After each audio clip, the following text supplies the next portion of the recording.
Letjen TNI Jamin Ginting adalah seorang pahlawan nasional yang berasal dari Tanah Karo, Sumatera Utara. Jamin Ginting dikenal sebagai sosok pejuang yang berperan besar dalam merebut dan mempertahankan kemerdekaan Indonesia. Dalam buku sejarah, Tanah Karo merupakan tempat Jamin Ginting berjuang pada masa revolusi tahun 1945, dan pada tahun 1943, Jamin Ginting mendaftar untuk mengikuti pendidikan calon perwira Gyugun, atau tentara sukarelawan di daerah Siborong-Borong. Ia kemudian mengikuti pelatihan militer selama 3 bulan, hingga akhirnya ia menjadi perwira Gyugun dengan pangkat letnan. Dan setelah kekalahan Jepang oleh sekutu, Jamin Ginting kemudian bergabung dengan BKR atau Badan Keamanan Rakyat di Kabanjahe, yang dibentuk oleh pemerintah Indonesia. Pasukan BKR yang ia pimpin kemudian berubah menjadi TKR atau Tentara Keamanan Rakyat, mengikuti kebijakan pemerintah pusat pada tanggal 5 Oktober tahun 1945. Pasukan Jamin Ginting juga sempat melucuti senjata tentara Jepang di Tiga Panah, dan juga terlibat kontak senjata dengan pasukan Inggris yang mencoba masuk melalui Brastagi, meski sempat terdesak. Namun dengan bantuan pasukan Tama Ginting, akhirnya pasukan Inggris pun dapat dipukul mundur. Jamin Ginting terlibat dengan banyak perang saat menjadi Komandan Resimen 1 Divisi 10 di Tanah Karo, diantaranya, Langkat, Deli Serdang, dan Aceh Tengah. Pada tanggal 21 Agustus tahun 1947, Jamin Ginting juga terlibat pertempuran yang dikenal dengan Pertempuran Titi Bambu, dan pada tanggal 28 Desember tahun 1948, terjadi Pertempuran Mardingding, ketika pasukan Batalion 15 menyerang basis Belanda dengan taktik gerilya. Dalam pertempuran itu 7 orang pasukannya gugur, termasuk Komandan Kompi Seksi 2 Letnan Kadir Saragih. Untuk mengenang pertempuran berdarah itu, dan 7 pasukan yang gugur termasuk Letnan Kadir Saragih, atas prakarsa Jamin Ginting, nama Bukit Mardinding kemudian diganti menjadi Bukit Kadir.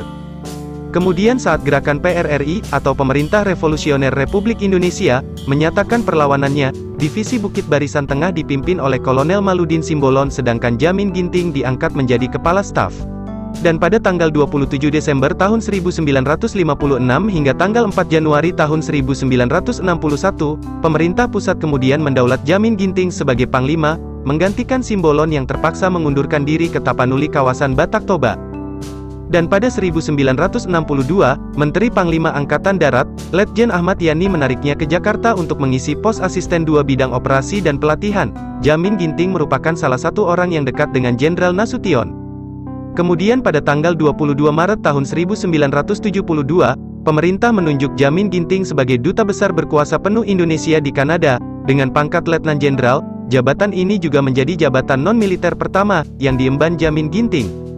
Namun, pada saat menjabat sebagai Duta Besar berkuasa penuh Indonesia di Kanada, Jamin Ginting terkena serangan darah tinggi. Jamin Ginting meninggal di Ottawa dalam usianya yang ke-53 tahun pada tanggal 24 Oktober tahun 1974. Jenazah Jamin Ginting kemudian dipulangkan ke tanah air dan dimakamkan di Taman Makam Pahlawan Utama Kalibata, Jakarta.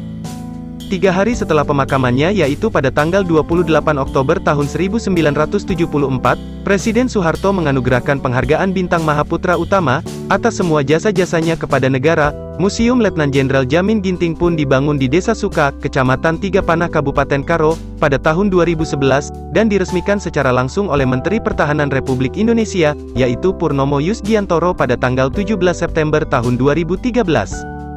Nama Jamin Ginting juga diabadikan sebagai nama jalan yang membentang dari Padang Bulan Medan, sampai Kabanjahe Tanah Karo. Jalan ini sepanjang 80 km. Kemudian pada tanggal 7 November tahun 2014, Presiden Joko Widodo menganugerahi gelar sebagai Pahlawan Nasional Indonesia.